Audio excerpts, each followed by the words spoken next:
Welcome back to the Dividend Diplomats YouTube channel. You got your boys here, Lanny and Bert, the Dividend Diplomats.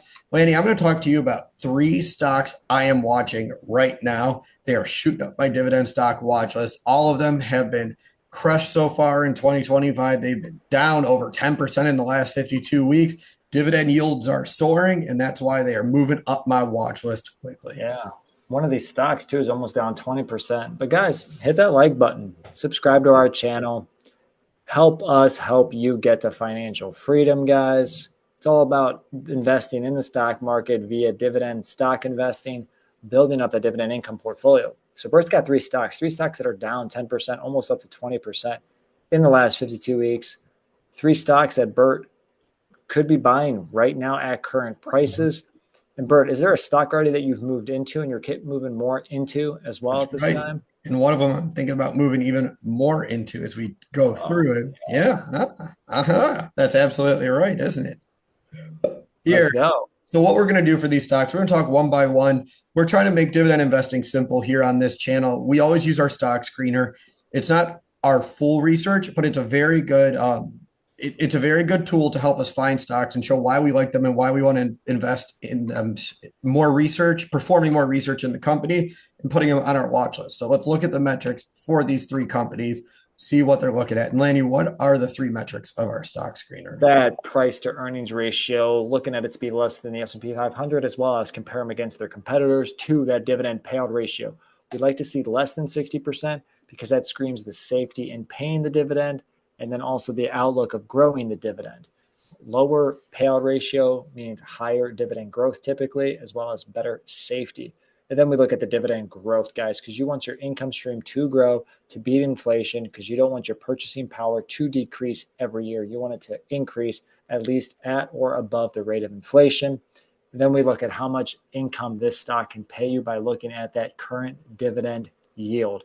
Bert, let's dive into this first dividend king, this first stock.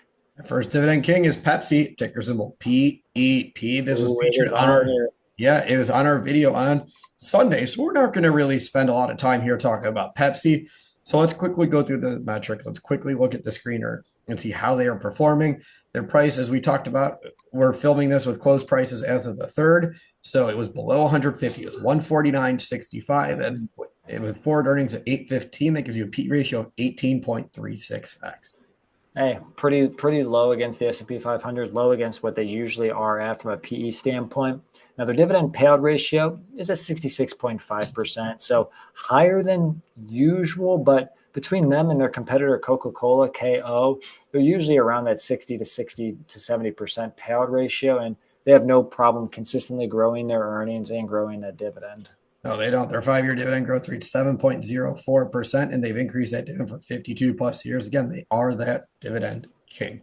Dividend king, guys. Now, with them being down 12+% in the last 52 weeks, the yield is now over 3.6%, especially now because they're down below that illustrious $150 share price point.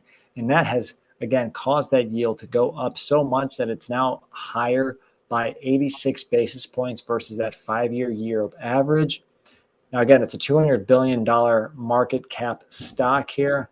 I like this price for Pepsi stock, Bert. Yeah, I've been nibbling in the low 150s too, so I'm going to keep nibbling in that low.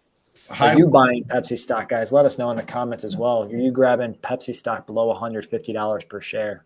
Yes, all right. So number 2 on my list, Mondelez, ticker symbol MDLZ. We'll put the brands up here. You know I love this international company. I love those Oreos. I love a lot of the stuff that's going through. So Mondelez stock price has been tumbling. They are down 0.4% so far in 2025 in those two and a half trading days that we've seen so far. 1 year, they are down 18% though. So that's where the big drop has fallen for Mondelez. They are getting crushed as people ask, where's the growth going to come from? Where's the growth? Where's the growth? But the metrics also show that this might actually be a good time to start scooping up Mondelez. And that's exactly what we've done here. Because that's what I talked about, I think, a couple weeks ago, Lanny. I sold 3 stocks in my wife's portfolio, funneled them all into Mondelez, and I am starting that position. Bert's beefing up the Mondelez, guys. Again, run in when others are running out, possibly as the mantra that Bert is using here. Love it. So let's run them through the screener. Run them through. Similar to what we said with Pepsi, Lanny, below 150. I'm shocked that Mondelez is below $60 per share right now. Wow, So that's below what's really $60 a share. They broke below there. Well, they're down again 18% in the last 52 weeks, and like you said, they already started the year down as well over the first couple of days of trading. yeah. So they're at 59.86. EPS is $3.49. It's a price to earnings ratio of 17.15. So lower than Pepsi, lower than the S&P 500. Gotta like that. Now the dividend payout ratio. Remember, Pepsi was at 66%. Mondelez though is even safer, guys, at 53.87%, below the 60% threshold. That means they, pay out 54% of their earnings to the shareholders, and the other almost half they stay and retain back within the company to grow, put in retained earnings, et cetera, et cetera. Yeah, love it. 5-year dividend growth rate's 10.43%. They've Ooh. increased that dividend for 11 plus consecutive years. Now, So do you still see a 10% growth in their future, or do you think it's going to be in the upper single digits? that's exactly what I was going to say. I was going to say mid to high single digits, which is pretty solid when you consider that their yield is now above 3% at 3.14%, above their 5-year yield of 2.23%.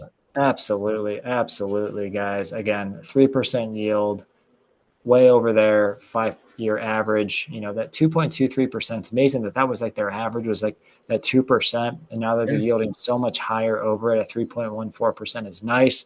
Again, this stock not as big as Pepsi stock at 200 billion, but they're still not too small. They're at 80 billion No, market cap. That's very pretty large. large. I mean, They, oh my they, gosh. Lanny. I got Hold to on. ask them, with the stock down almost 20%, similar to another stock, the third stock on the list that everybody's been buying, have you guys been buying this stock? This stock's actually almost 3 times the size by Yeah. market cap than the next stock. Have you guys been So, buying Mondelez stock? yeah, I got a good teaser here, Lanny. Yeah. Number 3 has stock number 2 been trying to buy stock number 3 because they are down 11% over the last year. Maybe, Lanny, because there have been rumors. There have been articles that have been published about a A little potential hot wire takeover. news here. Bert might be doing a little leak. I wish Hershey's, ticker symbol HSY, much like the Mondelez story of where is the growth going to come from, Hershey's is If you facing. just want Mondelez stock, you might as well just buy Hershey stock. That's exactly right.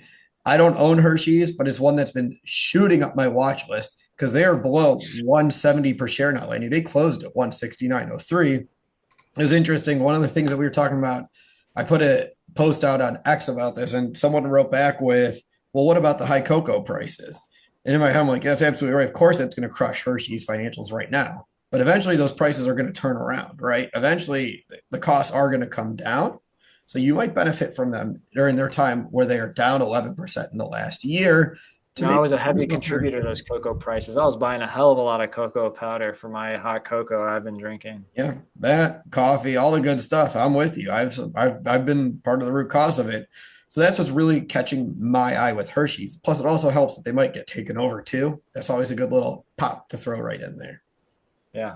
So Hershey stock, right? So yeah, again, we need to get through the Hershey stock metrics here, guys. The third stock on this list, 169.03. They have an 18.68 price to earnings ratio. So right there with both companies, slightly higher than the other two, but literally right in line. Payout ratio is safe at 60% here. Again, that dividend growth rate, though, is awesome. 15 years yeah, of juicing up dividends for that chocolate company, 13% dividend growth average, man. I know it's awesome. And they're almost to becoming a dividend aristocrat. They're a decade away from it, which is fantastic. That yield is well above 3% too, Dolly. It's at 3.24%, above that 5-year yield of 2.15% by a long shot, well over 1% above it. Man, Hershey stock, guys. Again, you got a nice margin of over 1%. They're down already the first couple of days this year. Again, down 11% since last year. Still have 5-year price appreciation, just like the other two. But 34 billion in market cap, like you said, Mondelez might be interested in buying Hershey stock. So is the play then just to beef up the Hershey stock and get the indirect Mondelez in case, or you just then end up if the merger doesn't happen, then you just have a great chocolate stock that's producing a chocolate dividend flowing dividend income stream. Yeah, that's my thought process too. And as I'm going through my portfolio, I'm going to start playing this game, whether it's on this channel, how I want to do this. Do I like Hershey's better than X company in my portfolio? Do you? Do I like them better than Spartan Nash? Yes. Do I like them better than Leggett and Plot? Yes. Although I'd take a huge, hefty loss on that. Do I like them better than Intel?